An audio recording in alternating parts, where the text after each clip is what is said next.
The journey had been long, far longer than Jack had anticipated when he signed up for the experimental space program that promised adventure beyond the solar system. As the spaceship descended on a planet unknown to Earth's maps, a mixture of excitement and apprehension filled the air. The view outside was breathtaking. The planet was dominated by vast oceans and scattered archipelagos, each island covered in lush, vividly colored vegetation. Jack gathered his belongings, his suit slightly crumpling as the gravity of the planet, slightly lighter than Earth's, tugged at him differently.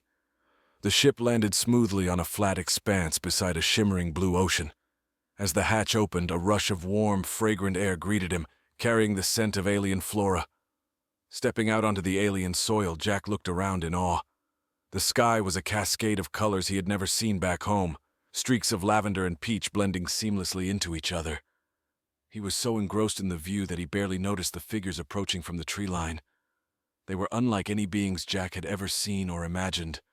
Tall, with skin in shades of blue and green, their eyes wide and glittering like precious stones. They moved with a grace that was almost hypnotic, their garments flowing around them like mist. And there were so many of them, 40 to be exact. "Welcome, Earthling," one of them spoke, her voice melodious yet carrying a strength that hinted at her authority. "I am Lyra, the leader of this enclave. You have been brought here as part of a peace pact between our worlds. Your stay here is not just a visit. It is a tenure of learning and sharing that will span 10 years.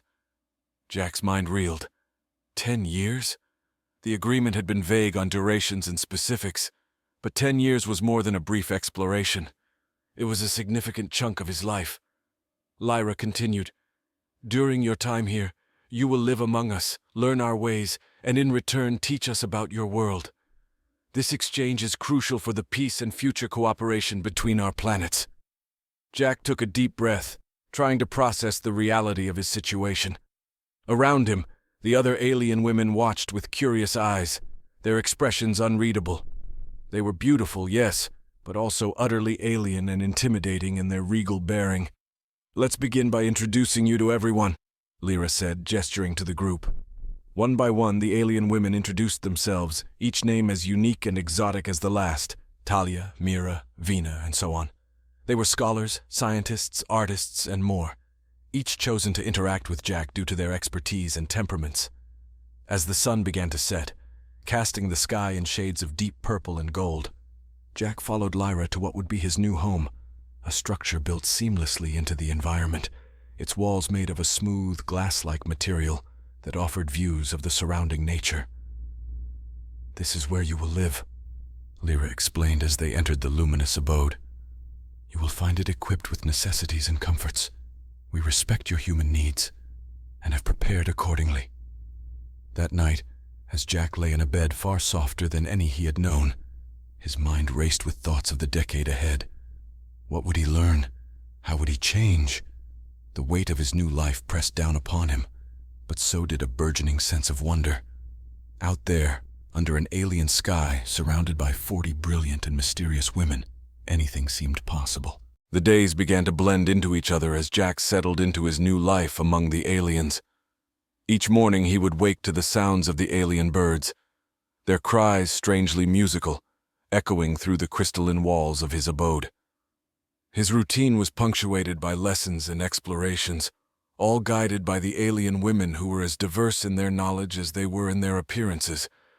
One day, Jack accompanied Mira, a botanist with scales that shimmered in the sunlight like pearls, to the great forests to the north of their settlement. The forest was a labyrinth of towering flora, colors and shapes no human had ever dreamed of. Mira taught him about the ecology of their world, showing him plants that could heal, and others that were deadly to the touch. "The harmony here is delicate," Mira explained, her hand lightly touching a glowing fern. "Each species supports the others, a true symphony of life."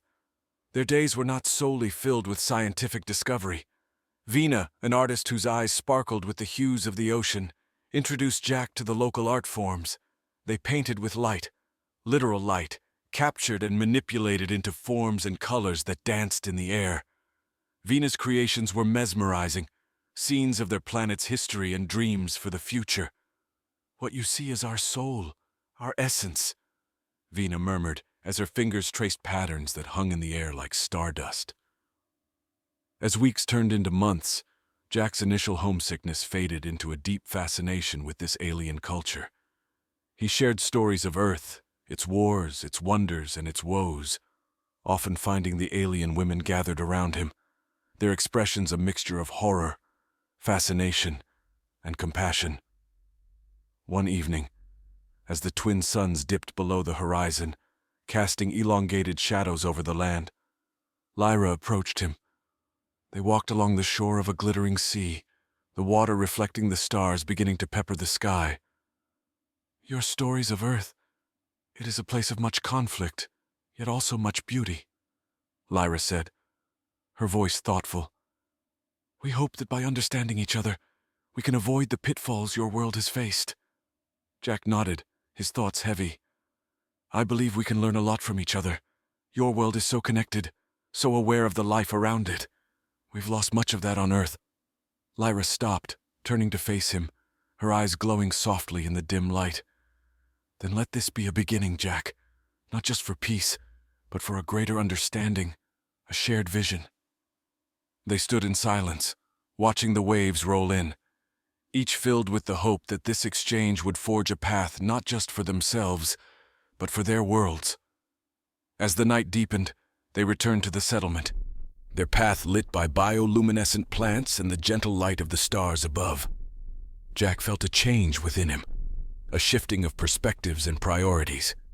This world, with its beauty and its enigmatic inhabitants, was becoming a part of him, just as he was becoming a part of it. The integration of their lives was seamless yet profound, a dance of cultures and knowledge that spanned the gulf of stars between their worlds.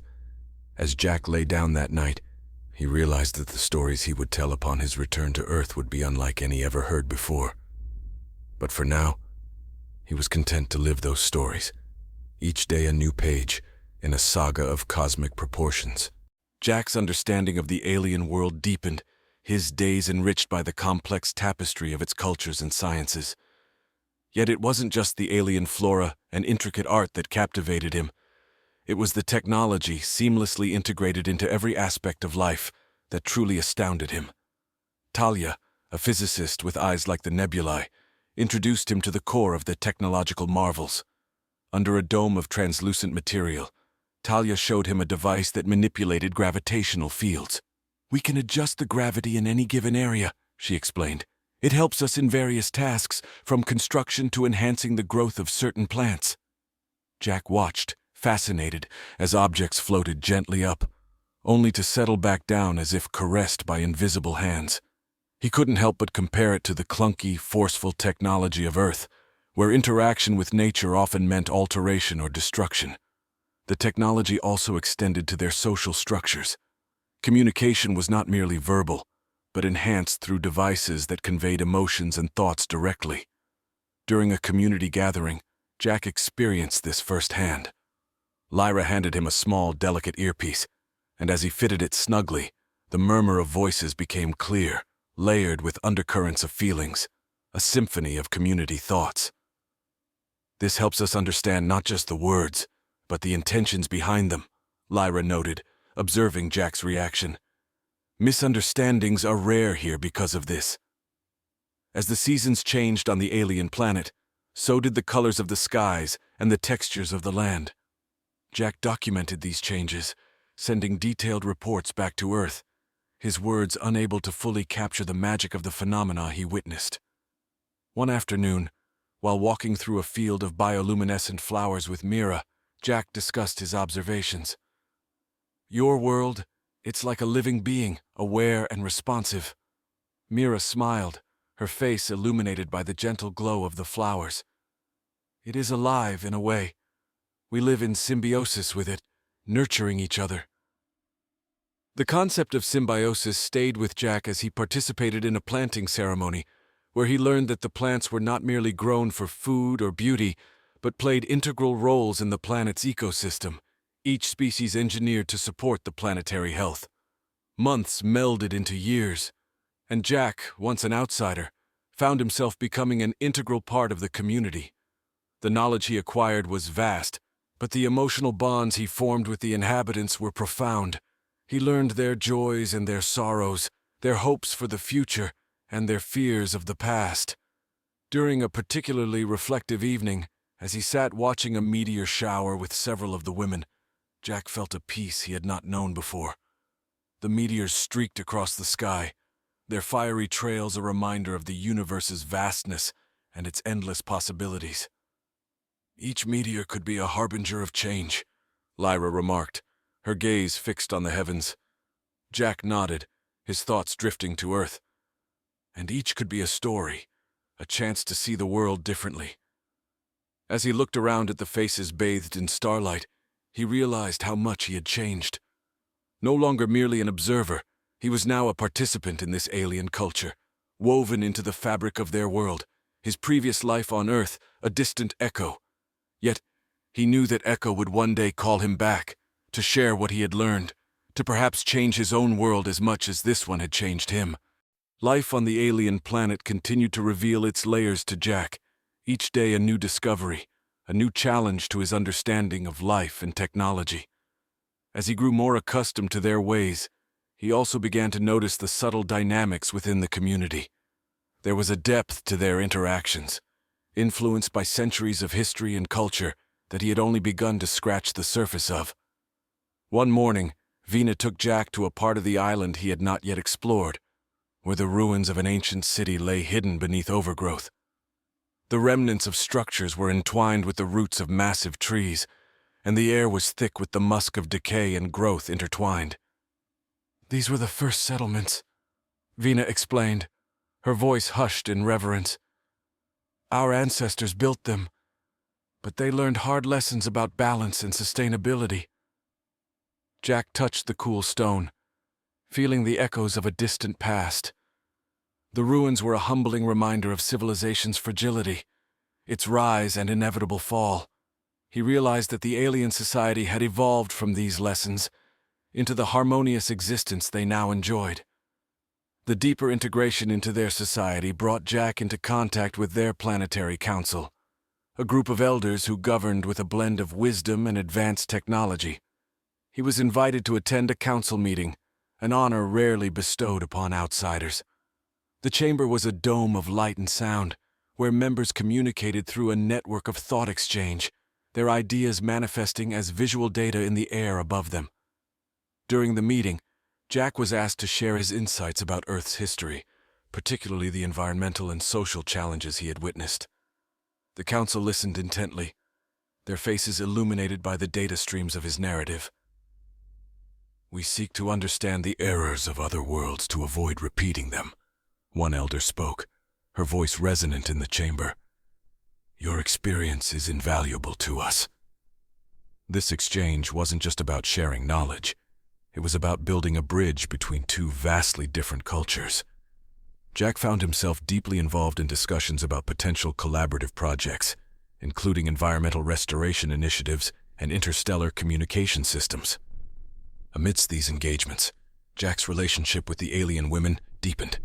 They were not just his hosts. They had become his family, his teachers, and his friends. Each woman brought a unique perspective that challenged and expanded his worldview. Lyra, ever the leader, guided him through the complexities of their societal norms and politics. Mira shared more about the planet's ecosystems, taking him on expeditions to remote areas to observe rare phenomena. Talia, the physicist, continued to fascinate Jack with demonstrations of their most advanced technologies that bent the laws of physics as understood on Earth.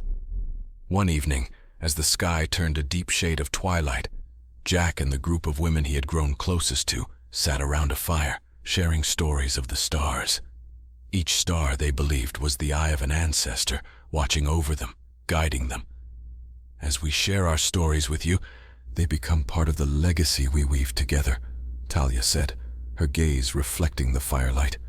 Jack felt a profound connection in that moment, not just to the group or the planet, but to the entire cosmos.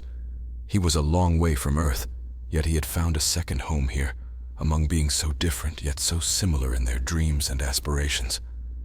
His tenure on the alien planet was not just an assignment anymore. It had become a pivotal chapter in his life, one that would influence everything that came after.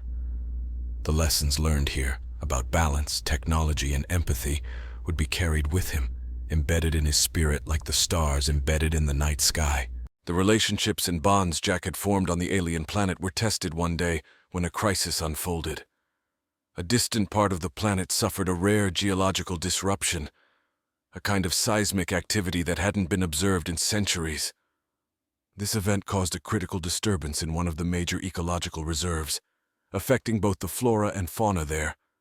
Lyra mobilized a response team immediately, and Jack volunteered without hesitation, eager to contribute to the planet that had become his second home. As they traveled to the affected area, the gravity of the situation became apparent. The landscape was altered, with fissures releasing gases that were toxic to the alien plant life. Such events remind us of our planet's dynamic nature, Lyra noted as they surveyed the damage. Even with all our advancements, we must remain adaptable and ready to respond. Jack worked alongside the alien scientists, employing some of the environmental recovery techniques he had learned. They deployed advanced biotechnology, seeding clouds with agents that would precipitate the toxic gases and filter them out before they could do more harm. Watching the technology at work, Jack was amazed at how the alien society managed to harmonize their technological interventions with natural processes. During the recovery operations, Jack was particularly moved by the community's collective effort. Everyone from children to elders played a role in the restoration process. This unity reinforced his admiration for their societal structure, where each individual's actions were geared towards the well-being of the whole. As the weeks passed, the region began to show signs of recovery. New growth sprouted in the once barren cracks, and the air cleared. The success of their efforts was a testament to the resilience of both the planet and its inhabitants. The incident had a profound effect on Jack. It highlighted the fragility of even the most stable environments and the importance of being prepared for unexpected challenges. He documented every step of the recovery process, planning to share these valuable lessons with Earth, which was grappling with its own environmental crises. Back at the settlement, after the mission was deemed a success, the community gathered to celebrate. It was a night filled with music, light, and dance, all expressing the joy and relief of having overcome a great challenge together. Jack felt an overwhelming sense of belonging, his heart swelling with pride and affection for his adopted world and its people. In the following days, Jack spent more time with Talia, who was researching methods to predict and possibly prevent future geological disturbances. They worked together in her lab, surrounded by holographic displays of the planet's tectonic layers and data streams, analyzing the recent event. "We learn and adapt," Talia said as they analyzed the data. "What happened was a reminder of our planet's complexity. Your involvement has brought new perspectives to our approaches, which is invaluable." Jack's contributions and unique viewpoints were now fully integrated into their planning and strategies. He wasn't just an observer anymore. He was an active participant in shaping the future of the planet. As the years of his tenure slowly drew towards their close, Jack found himself contemplating the inevitable return to Earth. The thought was bittersweet. While he longed to see his home world again, the ties he had formed here would be hard to leave behind. He had become a bridge between two worlds, carrying the hopes and lessons of one to the other, forever changed by his extraordinary experiences among the stars. As the final year of Jack's tenure approached, a sense of anticipation mingled with nostalgia filled the air around him. The alien community he had grown to love had become as familiar as the Earth he had left behind. His days were a mix of finalizing projects, strengthening the ties between Earth and his hosts, and reflecting on the profound journey of personal and interstellar discovery he had undertaken. Jack collaborated closely with the Planetary Council to establish a lasting legacy of his time on the planet. Together, they developed an exchange program that would allow representatives from Earth to visit and learn from the alien society, and vice versa. The program was designed not just to share knowledge and technology, but to foster a deeper understanding and respect for each culture's values and way of life.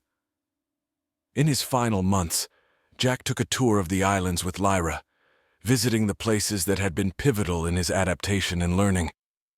They stood once more amongst the ruins where Vina had first shown him the remains of the ancient settlements, reflecting on the cycles of growth and decay that shaped civilizations. "Your impact here goes beyond the technologies introduced or the policies shaped," Lyra said, her voice echoing softly among the stone and foliage. "You brought us a fresh perspective, reminding us of our place in the cosmos. For that, we are grateful." Jack felt a twinge of sadness, knowing these moments were fleeting. He recorded messages and thoughts in a digital journal, hoping to capture the essence of his experiences for those who would follow in his footsteps. As the day of his departure drew near, the entire community gathered to bid him farewell. It was an event filled with color, light, and emotion. Jack spoke to the assembly, expressing his gratitude and hope for the future connections between Earth and this distant world. Each of the 40 women who had been his guides, mentors, and friends presented him with a token of their esteem, symbols of their trades and knowledge. Mira gave him a small, sealed terrarium, a self-sustaining ecosystem that represented the balance of their planet.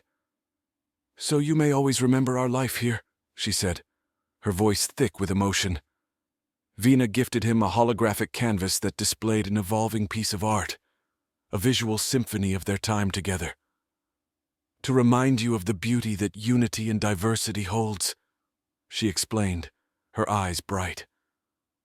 The farewells were heartfelt and extended late into the night, under the twin moons and starlit sky of the planet that had been his home for a decade. When dawn broke, Jack boarded the spacecraft that would take him back to Earth, the alien landscape receding beneath him as he ascended into the sky. As he settled into the journey back to Earth, Jack felt a profound sense of accomplishment mixed with a deep melancholy. He had left as a curious explorer and was returning as a bridge builder, carrying with him the stories, lessons, and friendships that would shape the rest of his life. Looking out at the stars, Jack realized that while his time on the alien planet had ended, his role in the unfolding story of two intertwined destinies was just beginning. He was determined to use his experiences to advocate for greater understanding and cooperation between Earth and his newfound family among the stars.